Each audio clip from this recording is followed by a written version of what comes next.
Hoje a aula consiste aí, eu vou estar passando para vocês, falando sobre a junção da robótica. Então, a eletrônica a gente estudou na aula passada, falou um pouco sobre as placas eletrônicas, né? Então a gente viu a placa Ramps, viu a placa Arduino, viu os drivers dos motores, como funciona ali a ligação entre a placa e a impressora 3D, né? Então a gente viu tudo, a parte de conexão, como que é conectado na placa, como que é programado também, a posição dos drivers. Então a gente viu tudo isso aí na aula passada. A gente viu também um pouco sobre informática. Quando eu falo sobre informática, eu falo desde até o codificador CNC que a gente viu, que é G1 sobre avanço em linha reta, G2, interpolação de raio, G3 também. Toda essa programação, a programação RAMPS mesmo, que a programação da placa RAMPS, que no caso seria o sistema Marlin, a gente acompanhou aí na aula passada. Isso é eletrônica e é informática, só que aí eu não passei para vocês aí a mecânica. Então, quando vocês viram a impressora 3D, existem vários elementos aí que compõem a montagem dela, né? Então, uma delas a gente tem aqui é o nosso alumínio estrutural. Então, o alumínio estrutural é aquela base fixa rígida que a gente viu lá nas aulas que eu levei para impressora na sala de aula, para vocês estarem vendo, vi vídeos também. Então, é esse alumínio aí robusto que sustenta toda a impressora. Bom, esse alumínio ele pode ser utilizado aí em diversas máquinas, tá? E ele é feito uma junção aí através de parafuso, através de dobradiça, entre outros componentes aí. Qual que é a função desse alumínio estrutural? Esse alumínio estrutural ele é um alumínio que ele suporta força e atrito, né? E o atrito também gera uma vibração. Então ele vai suportar essa vibração aí de uma forma melhor. Existem outras impressoras 3D aí, quando a gente está falando sobre impressora 3D, que é feito com a estrutura de acrílico. Ela suporta, pessoal? Suporta. Ela consegue suportar, mas ela não consegue segurar muito ali o atrito e também a vibração. Então, por isso, eu prefiro estar construindo ela com alumínio estrutural, né? E com alguns elementos de fixação aí, que além de dar mais precisão aí na minha máquina, vai dar também uma maior robustez, né? A máquina vai ficar mais forte e aguentar mais tempo aí a utilização do dia a dia. Mas na utilização aí do alumínio estrutural, a gente vai falar um pouco sobre força, né? Então, o que vocês entendem sobre força? Força e atrito, né? Então, a força e o atrito são coisas assim idênticas uma com a outra. Uma força, você está aplicando uma força ali em determinado local. Então, digamos aí que você está sentado no sofá agora. Então, você está exercendo uma força aí em cima do sofá. O seu peso é uma força. O seu peso está exercendo ali uma carga e está gerando uma força ali no sofá. Então, voltando aí para o alumínio estrutural, então, digamos aí que a impressora tem alguns componentes aí e ela vai exercer algumas forças ali e alguns atritos. Então, a força que vai se impor aí no alumínio estrutural,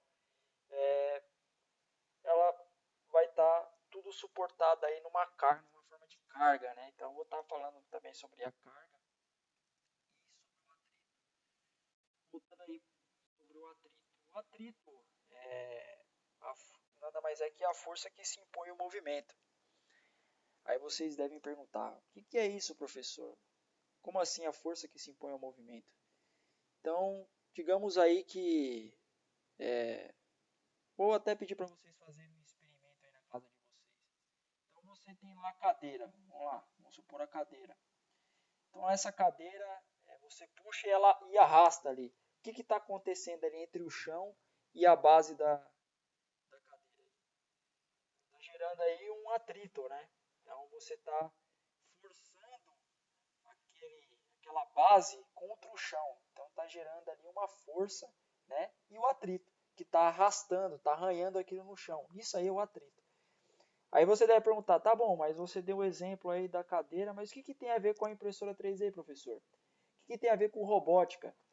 Tem a ver, tudo a ver. Todo elemento que você vai construir, você tem que se preocupar com isso. Quando você projeta algum tipo de equipamento, quando você pensa em elemento de máquina, quando você pensa em algum componente, alguma máquina, você tem que pensar sim em força e atrito, que é principal aí da mecânica. E mecânica tem tudo a ver com robótica. Então, sem mecânica você não constrói nada, não é verdade?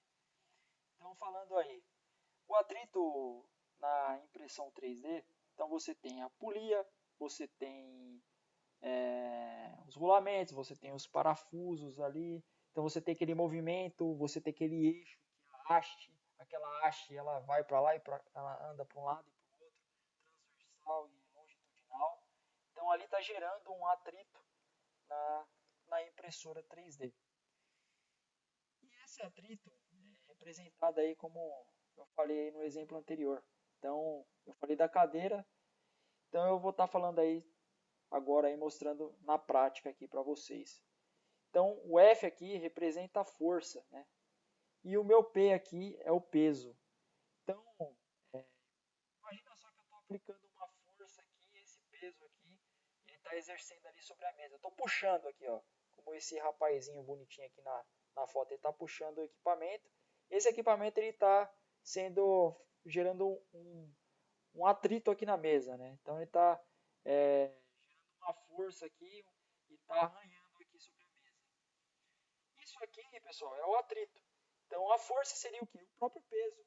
O próprio peso aqui está gerando uma força, né? Também.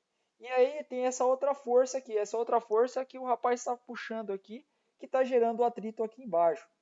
Então aqui, ó, né, nessa bolinha, está mostrando aqui o desgaste que tem. Então isso você vendo assim bem de perto com um microscópio, você vê esses detalhes aqui, esse desgaste que gera o atrito, né? Bom, como reduzir o atrito? Então vou falar aí um componente que pode reduzir o atrito. É o rolamento, pessoal. Então na impressora 3D a gente tem um rolamento lá também, não tem? Então ele que cuida aí que cuida para que não haja atrito entre um componente e outro. Então o rolamento nada mais é que é um componente que ele é de metal, pode ser também plástico, e ele é utilizado ali em esferas, ou então rolos, ou então através de deslizamento com graxa e etc., que ele impede que uma peça e outra tenham uma força em contato uma com a outra. Então você consegue colocar um componente que vai fazer o movimento ali sem que machuque a sua peça. Existem diversos tipos de rolamento, tá, pessoal? Quando eu falo de rolamento, são diversos tipos. Então, um dos principais que a gente tem aí, que é o rolamento de esfera. Não sei se é da época de vocês aí, mas eu andava bastante de carrinho de rolemã. A gente chama isso aqui de rolemã até. Não sei se é da época de vocês são da época aí mais maker, né? Tudo no game já. Então a gente chama esse rolemã aqui na verdade, o rolamento de rolemã. E o principal que a gente utiliza, a gente estiver utilizando, é o rolamento de esfera, né? Que tem essa coroa e essa esfera, e aí é um lubrificante, um graxa, o óleo lubrificante, para fazer o movimento aí do rolamento. E também temos aí o rolamento de rolete, que é o mesmo funcionamento aí do rolamento de esfera, só que o de rolete aí ele é para um determinado tipo de aplicação. Então são vários tipos de aplicação. Aí entra aí em força estática, força dinâmica. Isso aí vocês não vão entender se eu falar agora isso para vocês. mas você usa um rolamento para cada tipo de aplicação, né? O mais utilizado é o de esfera. E também tem o deslizante aqui, pessoal. O deslizante, ele é uma coroa, duas coroas, e ali ele é lubrificado. Você pode estar lubrificando também, passando graxa, e aquilo ali ele vai fazer o giro. Esse centro aqui, pessoal, ele é o centro fixo, né? E aqui é a parte móvel. Então você coloca o eixo fixo aqui e essa parte móvel faz o movimento e aí gera o movimento ali do eixo e o movimento também do componente. Normalmente o rolamento ele é preso no componente onde você quer fazer um movimento. Então na impressora 3D eu vou estar mostrando para vocês também na prática como que é preso o rolamento lá na impressora. E aí você faz um movimento ali sem estar gerando nenhum tipo de atrito, né, pessoal? Que é o importante aí para a gente manter um produto aí bem, uma qualidade alta e não tá precisando estar trocando peça e nem fazendo manutenção. Então você tem um produto aí para estar utilizando bastante tempo, né? E isso aí impede muito aí o atrito dos componentes. E também tem os elementos de fixação, né? Como a gente vai fixar esses rolamentos aí na nossa estrutura mecânica lá, né? Nosso alumínio estrutural. Então aí a gente utiliza na própria impressão 3D, mas também pode ser utilizado em outros componentes. Mas voltando ao exemplo da impressora 3D, nós utilizamos parafusos, arruelas e porcas. Olha só.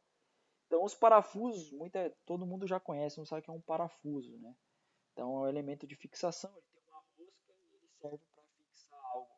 A arruela nada mais é que quando você gera um aperto ali, você não acabar machucando o seu componente que você está apertando. E a porca é onde você dá mais pressão ali para você gerar mais força de aperto. Então você consegue apertar algo ali, gerar um aperto preciso e bem forte, difícil de você tirar, né?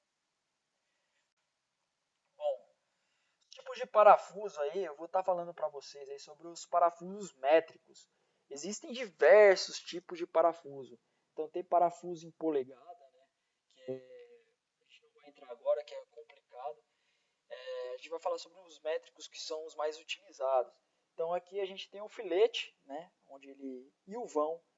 Então aí a gente utiliza o macho e a fêmea. Quando eu falo macho e fêmea, pessoal, é que um encaixa no outro. Então imagina lá, então o parafuso macho, ele vai entrar dentro da fêmea, né? E ele entra ali com o giro. Então esses filetes tem tanto no macho e na fêmea. Então você girando ali, você consegue apertar e o parafuso gera fixação. Isso aí você já deve conhecer, vocês devem apertar bastante parafuso, creio eu, né? Fazendo aula de robótica, então isso aí que eu estou falando, vocês estão entendendo aí certinho. E tem as medidas, né, pessoal? A gente fala de parafusos métricos, mas entre esses parafusos métricos existem aí as dimensões dos parafusos. Então, quando a gente fala, pô, eu quero um parafuso com rosca de 5, rosca de 6, então a gente chama ele de M, M de métrico e o número do parafuso. Quando a gente fala M3, a gente está falando que o diâmetro desse parafuso aqui, no caso o diâmetro do parafuso que você vai utilizar, ele tem 3 milímetros. Quando a gente fala M4, mesma coisa. É o métrico mais a dimensão do parafuso, que seria o diâmetro. A gente não está falando do comprimento, tá, pessoal? Não é o comprimento aqui, ó. É o diâmetro aqui, ó. Diâmetro que é o tamanho aí do círculo, né? Eu falo de diâmetro, que é a dimensão do parafuso.